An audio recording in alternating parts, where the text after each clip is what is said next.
నమస్తే friends. Welcome to KR Herbs channel. నా పేరు doctor Kanchana Lakshmi, KR Herbs Ayurveda clinic Panjagutta.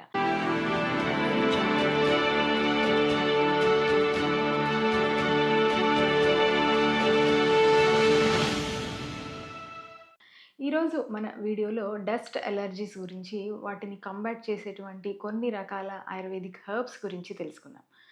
Dust allergy అంటే ముఖ్యంగా మనము ఎప్పుడైతే ఈ డస్ట్ మైట్స్ రిలీజ్ చేసేటువంటి ప్రోటీన్‌ని మనం ఇన్‌హేల్ చేస్తామో, లేదంటే కొన్ని రకాల ఎలర్జెన్స్‌ని లేదా డెడ్ స్కిన్ సెల్స్‌ని ఇన్‌హేల్ చేస్తామో, అది డస్ట్ అలర్జీ లాగా ఉత్పన్నమవుతూ ఉంటుంది.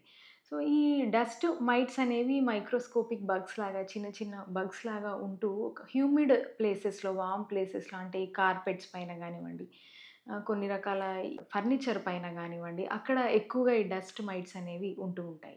ఇవి డైరెక్ట్‌గా మనకు హార్మ్ చేయనప్పటికిని, ఈ డస్ట్ మైట్స్‌ని ఎక్కువగా ఇన్‌హేల్ చేయడం వల్ల మనకు ఈ డస్ట్ ఎలర్జీ సింప్టమ్స్ వస్తూ ఉంటాయి. వేరాజ్ ఈ ఎలర్జెన్స్ అనేవి రకరకాలుగా ఉంటాయి. అంటే కొన్ని రకాల పెట్ యానిమల్స్, పెంపుడు జంతువుల స్కిన్ పైన లేదా వాటి జూలు పైన, హెయిర్ పైన ఉండేటువంటి డస్ట్ మైట్స్‌తో గానివ్వండి, లేదా సాయిల్, పాలెన్‌తో, లేదా కొన్ని రకాల కాక్రోచెస్ లేదా ఇన్సెక్ట్స్, బగ్స్ తిరిగే ఏరియాస్‌లో గూడా ఈ ఎలర్జిక్ రియాక్షన్స్ మనకు వచ్చేదానికి ఎక్కువగా అవకాశం ఉంటాయి. సో, స్మోకింగ్, ఫాగ్ లాగా ఉండడం, లేదంటే ఎయిర్ పొల్యూషన్ ఎక్కువగా ఉండడము. సో, సిగరెట్ స్మోకింగ్ చేసే ఏరియాలో మనం వెళ్ళినప్పుడు అది గూడా మనకు ఎలర్జిన్ లాగా పనిచేస్తూ ఉంటుంది. సో, ఈ డస్ట్ ఎలర్జీ సింప్టమ్స్ చూసుకున్నట్టయితే రన్నింగ్‌లో నోస్ లాగా ఉండడం, నోస్ బ్లాకేజ్ లాగా ఉండడం, వీజింగ్ అంటే కూతల్లాగా రావడము, బ్రీతింగ్ డిఫికల్టీ అవ్వడం, ఇవన్నీ గూడా డస్ట్ ఎలర్జీకి సంబంధించిన సింప్టమ్స్ లాగా చెప్పుకోవచ్చు. ఎప్పుడైతే ఈ ఎలర్జెన్స్ లేదా ఈ డస్ట్ మైట్స్‌ని మనం ఇన్‌హేల్ చేస్తామో, ఇది ఒక ఎలర్జిన్ లాగా మన బాడీలో ఎంటర్ అయినప్పుడు ఈ ఇమ్యూన్ సిస్టమ్ అనేది యాంటీ బాడీస్‌ని రిలీజ్ చేస్తూ ఉంటుంది. సో, ఈ యాంటీబాడీస్ ఎప్పుడైతే ఈ ఎలర్జన్‌ని కౌంటర్ చేస్తూ ఉంటాయో, అంటే అటాక్ చేసేదానికి కొన్ని రకాల కెమికల్ సబ్స్టాన్స్‌ని రిలీజ్ చేసినప్పుడు, అవి ఎలర్జిక్ కండిషన్స్‌ని ట్రిగ్గర్ చేసి, ఈ యొక్క సింప్టమ్స్ అన్నిటిని గూడా మనకు రావడానికి దోహదపడుతూ ఉంటాయి.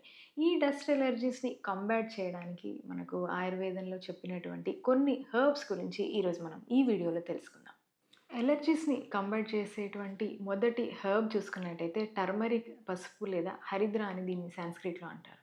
గోల్డెన్ స్పైస్‌గా చెప్పబడే ఈ టర్మరిక్‌లో మనకి ఎక్కువగా anti inflammatory agents, antibiotic agents ఎక్కువగా ఉంటాయి. అంటే ఈ రెస్పిరేటరీ ట్రాక్‌లో వచ్చేటువంటి వాపుని, ఈ డస్ట్ ఎలర్జీతో వచ్చేటువంటి ఈ రియాక్షన్స్‌ని కంట్రోల్ చేయడంలో మనకు టర్మరిక్ బాగా యూజ్ అవుతుంది. ఒక హాఫ్ స్పూన్ టర్మరిక్‌ని వార్మ్ మిల్క్‌లో మిక్స్ చేసుకొని ఒక డ్రింక్ లాగా ముఖ్యంగా రాత్రి పడుకోబోయే ముందు గనక తీసుకుంటూ ఉన్నట్టయితే, ఈ యొక్క డస్ట్ ఎలర్జీస్‌ని దీన్ని కంటిన్యూగా తీసుకోవడం ద్వారా ఈ ఎలర్జిక్ కండిషన్స్‌ని బాగా రెడ్యూస్ చేయడంలో ఈ టర్మరిక్ అనేది బాగా ఉపయోగపడుతుంది.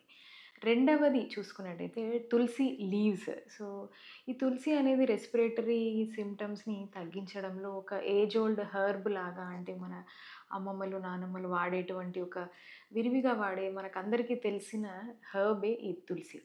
ఈ తులసి ఆకుల్ని ఒక టీ లాగా, అంటే ఇన్‌ఫ్యూజన్ లాగా వేడి నీళ్ళలో ఈ తులసి లీవ్స్‌ని వేసుకొని టీ లాగా మరిగించి ఫిల్టర్ చేసుకొని, దాన్ని రెగ్యులర్‌గా సిప్ చేస్తూ ఉంటే గనక ఈ యొక్క డస్ట్ ఎలర్జీస్‌తో వచ్చేటువంటి నాసల్ కంజెషన్ గానివ్వండి, ఇన్‌ఫ్లమేషన్ గానివ్వండి, ఇవన్నీ గూడా రెడ్యూస్ అవ్వడానికి ఉపయోగపడుతూ ఉంటుంది. మూడవ హెర్బ్ చూసుకుంటే కృష్ణ జీరక, లేదా దీన్ని కలోంజీ ఆర్ నల్ల జీలకర్ర అంటారు. దీని నుంచి తీసినటువంటి ఆయిల్ మనకు ఈ కృష్ణ జీరక ఆయిల్ అని ఉంటుంది. దాన్ని ఎక్స్‌టర్నల్ అప్లికేషన్ ద్వారా లైక్ నాస్ట్రిల్స్ దగ్గర కానివ్వండి, సో నెక్ దగ్గర ఇక్కడ ఈ అప్లై చేసుకోవడం ద్వారా ఈ గొంతులో ఉండేటువంటి, ముక్కులో ఉండేటువంటి ఇబ్బంది, కంజెషన్‌ని, రెడ్‌నెస్‌ని తగ్గించడంలో ఈ కలోంజీ ఆయిల్ అనేది బాగా యూజ్ అవుతూ ఉంటుంది. దీంట్లో ఉండేటువంటి యాంటీ మైక్రోబియల్ ఏజెంట్స్ ద్వారా కూడా ఈ కలోంజీ ఆయిల్ బాగా హెల్ప్ అవుతూ ఉంటుంది. సో, ఈ 3 హెర్బ్స్‌నే కాకుండా మనకు పవన ముక్తాసన్ లాంటివి, అర్ధచంద్రాసన్ లాంటివి, ఇట్లాంటి యోగా ప్రో పో పోస్చర్స్‌ని రెగ్యులర్‌గా ప్రాక్టీస్ చేయడం ద్వారా గూడా ఈ డస్ట్ ఎలర్జీస్‌ని కంబాట్ చేయొచ్చు.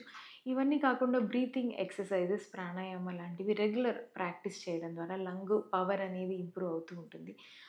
లంగ్‌లో ఉండేటువంటి లేదా బ్రాంకియల్స్‌లో ఉండేటువంటి ఆ స్పేస్ అంతా గూడా ఎయిర్ ఫ్లో అనేది బాగా జరిగి మనకు మైక్రోబియల్ గ్రోత్ గూడా కంట్రోల్ అయిపోతూ ఉంటుంది. ఈ ఈ యొక్క ప్రాణాయామ టెక్నిక్స్ అన్నీ మనం ప్రాక్టీస్ చేయడం ద్వారా. ఈ వీడియో గనక మీకు నచ్చినట్టయితే తప్పక మా ఛానల్‌ని సబ్స్క్రైబ్ చేయండి. మీకు గనక ఈ డస్ట్ అలర్జీస్‌కి సంబంధించి ఏదైనా డౌట్ ఉంటే గనక మా కామెంట్ బాక్స్‌లో కామెంట్ చేయండి. మీకు తెలిసిన వాళ్ళకి ఈ ఇబ్బంది ఉంటే తప్పక మా వీడియోని వాళ్ళకి షేర్ చేయండి. Thank you.